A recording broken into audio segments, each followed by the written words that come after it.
Yo, guys, it's Kyle coming at you from Bane's Film Reviews. Today, I'm sitting down with Elham Ehsas. I hope that I didn't just butcher your name. I'm the worst, absolute worst with names. But he is the writer, director, editor, producer, and one of the stars of Yellow, which is a fantastic, dramatic, and equally funny and heartwarming film that I hope that everyone has the opportunity to see. It was wonderful. I really enjoyed the opportunity to sit down and watch it, and I'm even more excited to sit down and talk about the film with someone who played such a pivotal role in bringing it to life. So, Elam, thank you so much for spending some time with me today. How are we doing?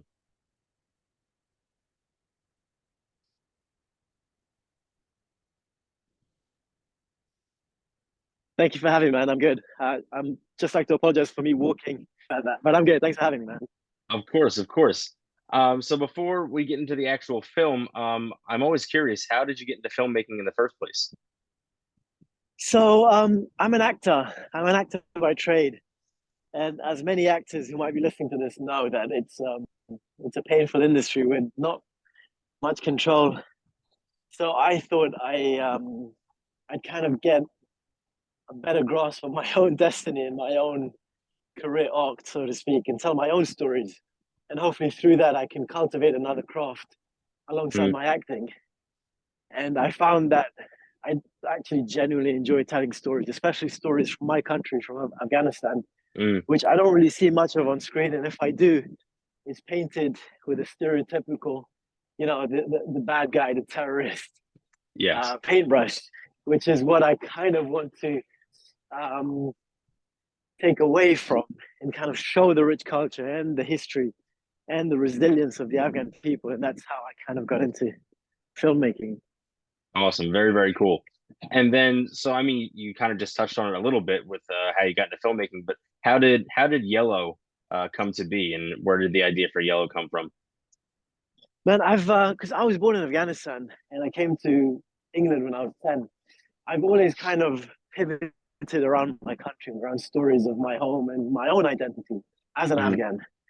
And as a result, I'm always in touch with the politics and what's going on in Afghanistan. So when I was watching a conference by a Taliban leader about this new decree that they're passing, well, they've passed already, where all women were now decreed to wear the chadari, which is the blue full body veil.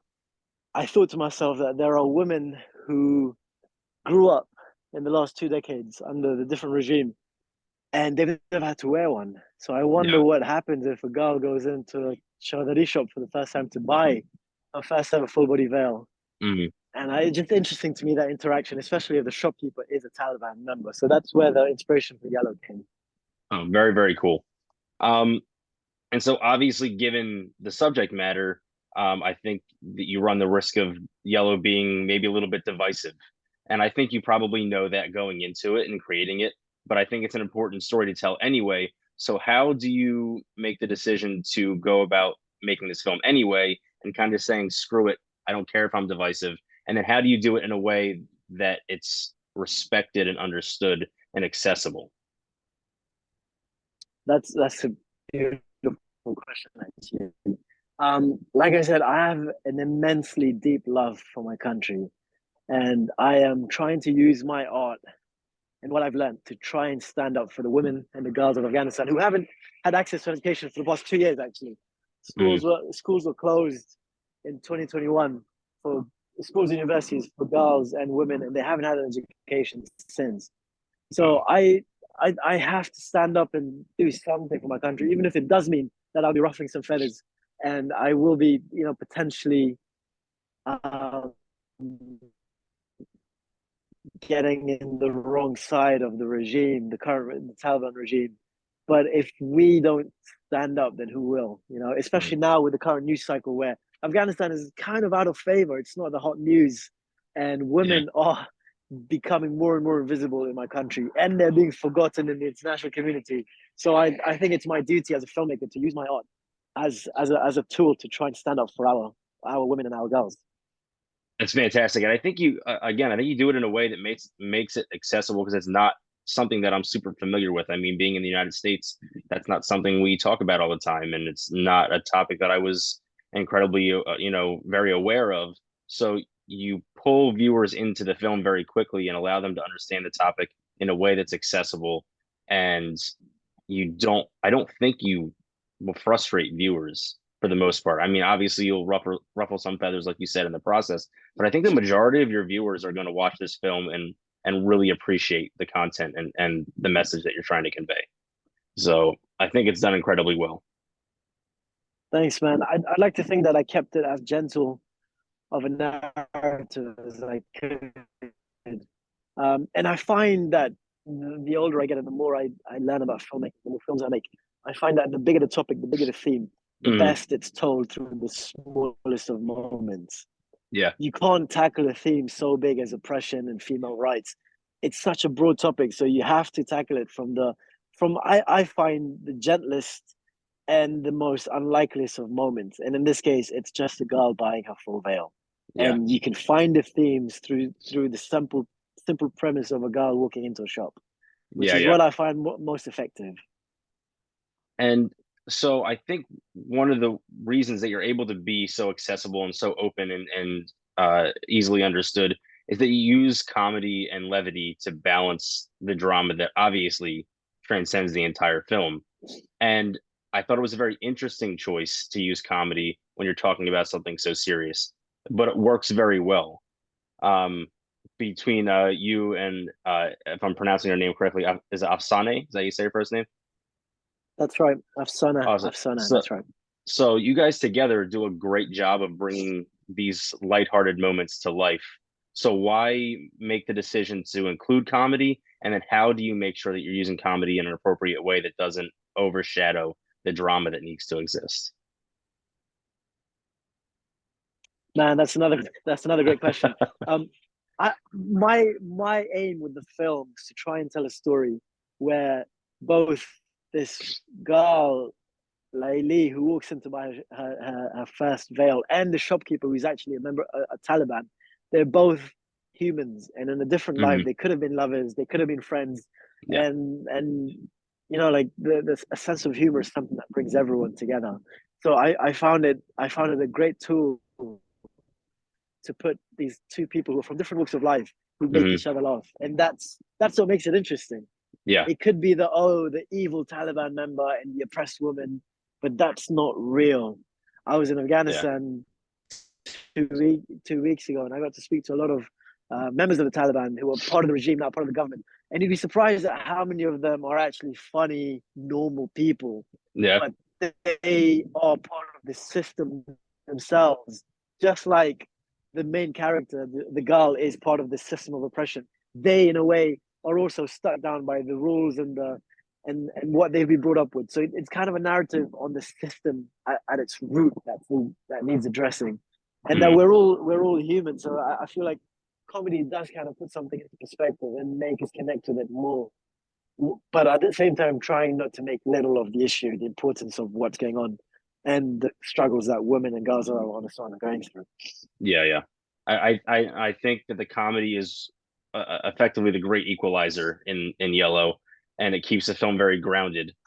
Because again, a topic that could have gotten out of hand or been difficult to understand, that comedy allows it to remain accessible and understandable. And I was able to relate to it in that way. I was just able to see two humans, part of this world, regardless of what position they are, they or what role they play. They're just human beings, and it shines through with that comedy and that levity that creates a balance very very well. Um, and then so Afsana, she's Thanks, man. fantastic. Absolutely, that's what I have from. Yeah, but so Yeah. she's fantastic. Yes. So I'm curious how she got to become a part of the film, and then what it was like just working with her in general. Well, I've known for a few years now. I actually cast her in my first ever short film when I first Okay. decided to make films, and we did a tiny short film called Our Kind of Love, and she was just incredible in it. I mean, your viewers can find it on YouTube. It's on like 3.1 million views. It got BAFTA Wow. longlisted, and she is just a stunning presence on screen. And I remember writing Yellow. I had her in mind. Um, for the role. So I've always kind of written for Afi when I feel like the role suits her. So it's Hmm. been, and because we work together, we have good chemistry already. So I know what Yeah, I'm playing with and the dynamics of us two. Because even our kind of love was a two-handed between me and her. yeah, So we've already kind of played this game before, but now it's on a different platform with a different theme.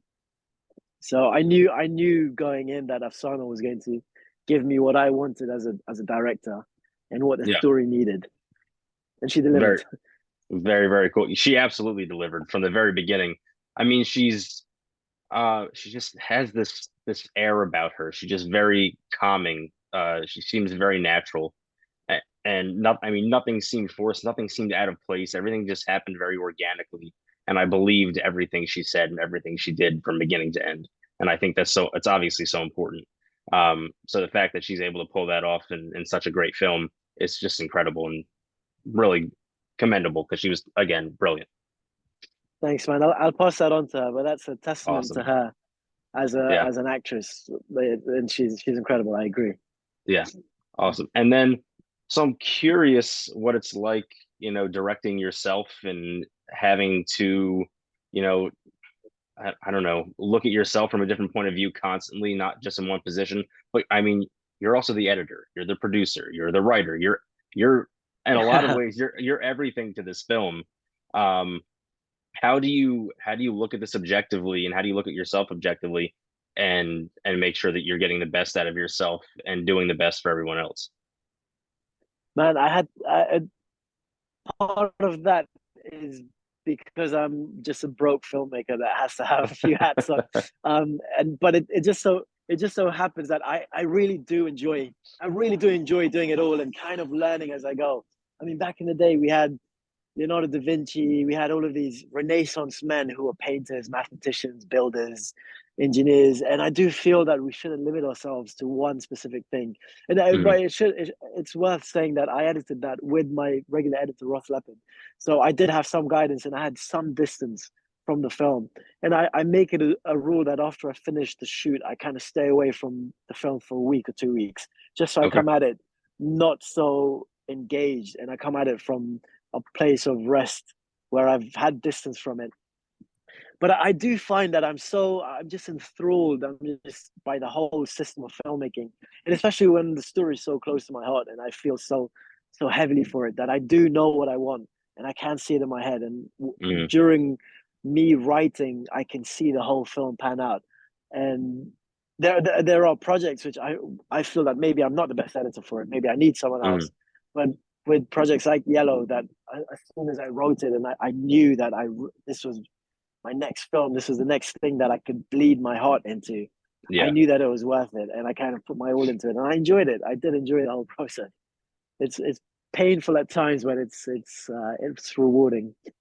Well, do you ever make yourself nervous and think you're too close, and maybe you're not the right person for certain Oh, roles? absolutely, absolutely. If the role doesn't fall for me to be in it, or if I know I can't edit this properly, I won't do it. And I Hmm. think it's always healthy to be nervous and a bit scared because it keeps you on your toes. Yeah. If you walk in confident, I don't think that works out very well too often. So it's always good to be a bit scared and kind of, I mean, even writing for me was the easiest bit. Just getting the film alive and bringing it to life and bringing the collaborators together. That's the bit where it's challenging, but it's also got the most amount of reward for me personally because we have there's a team of people who collectively believe in something and they come together Yeah.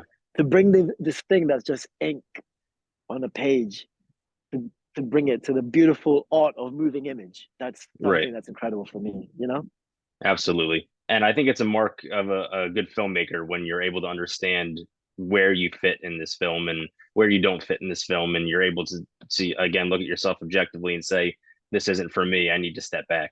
And I think that you understanding where you fit in this, and I mean, you fit in a lot of different places in this film, but it works. And it's a testament to you as a filmmaker to be able to understand where you fit and what your role should be. So, Thank you so much, man. It's always like I always keep in mind what's best for the film. right, if if it works for the film and if it doesn't damage the film, this living thing that we're trying to bring to life, then it works. But the right. moment I get the sense that, man, this is a bit sketchy. It's not good for Mm, the film. yeah, That's yeah. when I'll back away.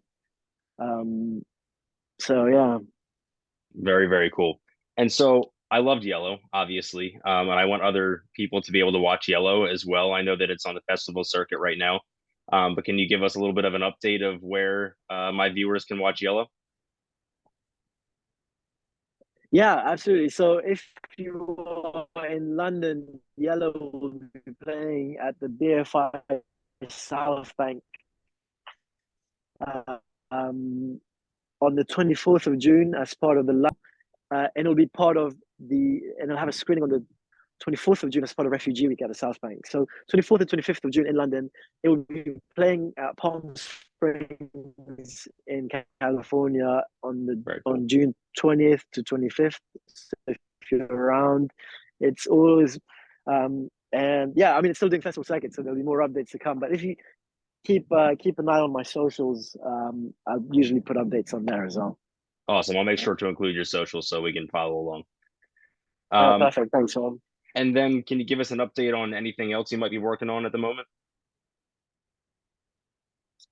I am currently writing a feature film version of my first film that I mentioned with Afsaneh called Our Kind of Love.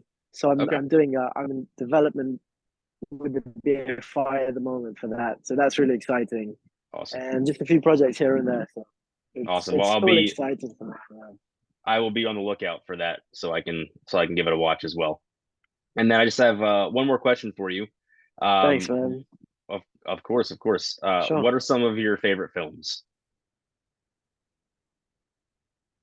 Oh, I was just speaking to my friend about this earlier, actually. So some of my favorite films and some of my favorite directors Roy Anderson is an absolute like I've never seen film. I don't know if you know Roy Anderson is a Swedish director, and Mm-mm. he's made a few amazing films. You the Live, and he makes films like I've never seen before, and no film has touched me like his films. But I also my own filmmaking style is a lot of composed framing, camera on sticks. So I'm a big fan of the likes of Joanna Hogg. There's a Israeli director called Aaron Kulurin who's made a film called The Band's Visit, which is probably my favorite film of all time. So yeah, Hmm. I have eclectic taste, but that's at the Yeah, moment that's in the list. Yeah, awesome, fantastic. but yeah, Elham, if you haven't checked out um, Roy Anderson's films, do look into that. They're I will. incredible. They'll change I your just life. wrote his name down. I'm gonna check his movies out for sure. Good, good. Elham, thank you again for taking some time to hang out with me and talk about Yellow. I'm really excited. I was really excited to sit down with you and talk. And again, it was a fantastic film that I hope everyone has the opportunity to watch. Dude, thank you for having me. It's been a pleasure. Thank Thank you. you. Thank you. You have a great day. You too, man. See ya. Bye. Bye. Bye.